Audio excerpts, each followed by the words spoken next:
नमस्ते दोस्तों, मैं रश्मि त्रिवेदी एक बार फिर से लेकर आई हूँ पिटारा हिंदी कहानियों का। आज मैं आपको सुनाऊंगी लेखिका अनिला तिवारी का एक सुंदर सा लेख जिसका शीर्षक है विचार मंथन।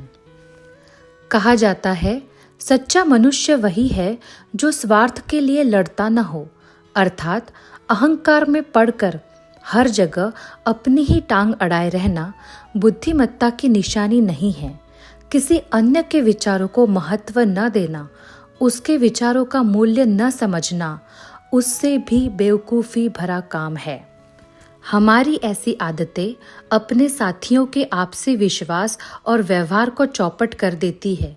घर और समाज के लिए वही मनुष्य बुद्धिमान है जो प्रायः हर व्यवहार में अपने साथियों, परिवार वालों तथा अनुगामियों से सहमति लेता है, उनकी राय को भी महत्व देता है। इसीलिए कहा गया है, पंच सरीखे कीजे काज, हारे जीते नाही।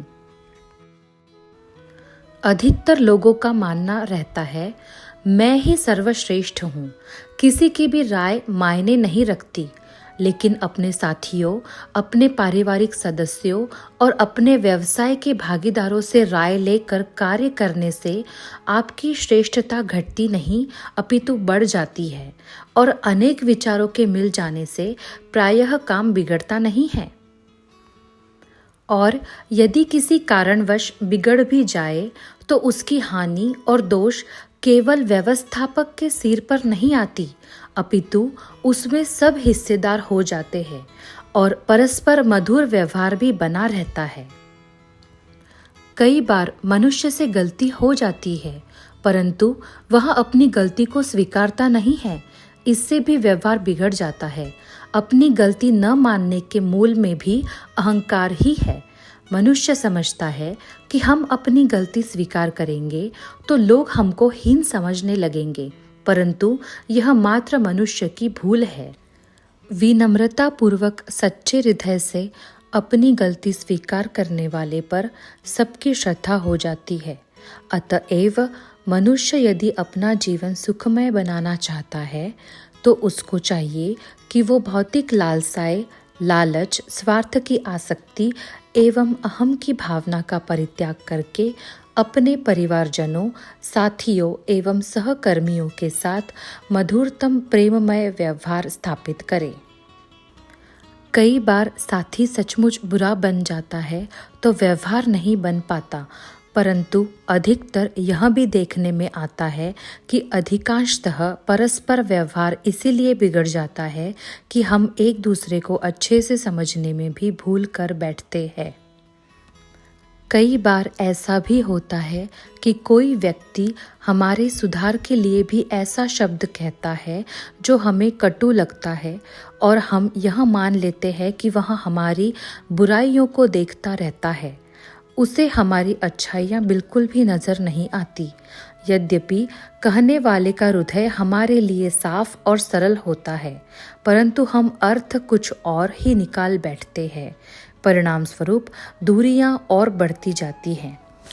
कई बार हमारा साथी उत्तेजना में आकर सचमुच कटु कह देता है, और इस आधार पर हम अपने साथी को अपना दोषदर्शक, छिद्रान्वेषी और वैरी समझ लेते हैं, परंतु वह हमें कटु वचन बोलने के तुरंत बाद उस पर पश्चाताप भी करता है और अपने मन में यह विचार भी करता है कि मैंने अनावश्यक ही कटु बोल दिया। इसी प्रकार कई बार हम किसी के यहाँ आने जाने के लिए भी यह मान बैठते हैं कि अमुक व्यक्ति हमसे द्वेष रखता है, अपितु हमें वहाँ नहीं जाना चाहिए। परंतु यदि हम उसके यहाँ चले जाते हैं तो वह हमारी आवभगत करता है, प्रसन्न होता है और पूर्व का व्यवहार धूमिल पड़ जाता है, परस्पर प्रेम भावना पनपने लगती है। इस तरह हमारा ये मानना है कि समाज में अधिकतर बुराई हमारी खुद की सोच और अहंकार की वजह से होती है। यदि हम खुद के मन का मैल धो ले तो शायद हमें आगे का रास्ता साफ सुथरा और स्वच्छ दिखने लगेगा। और यह ना विधुर नीति है, ना चाणक्य नीति है, यह मेरी नीति है। धन्यवाद। तो दोस्तों, मैं आशा करती हूँ लेखिका अनिला तिवारी का यह लेख आपको बेहद पसंद आया होगा। अगर ऐसे ही सुंदर लेख और कहानियाँ आपको सुननी है तो सब्सक्राइब कीजिए हमारे चैनल पिटारा हिंदी कहानियों का। तो आज के लिए बस इतना ही। अगली बार फिर मिलूंगी एक सुंदर कहानी के साथ। तब तक के लिए अलविदा।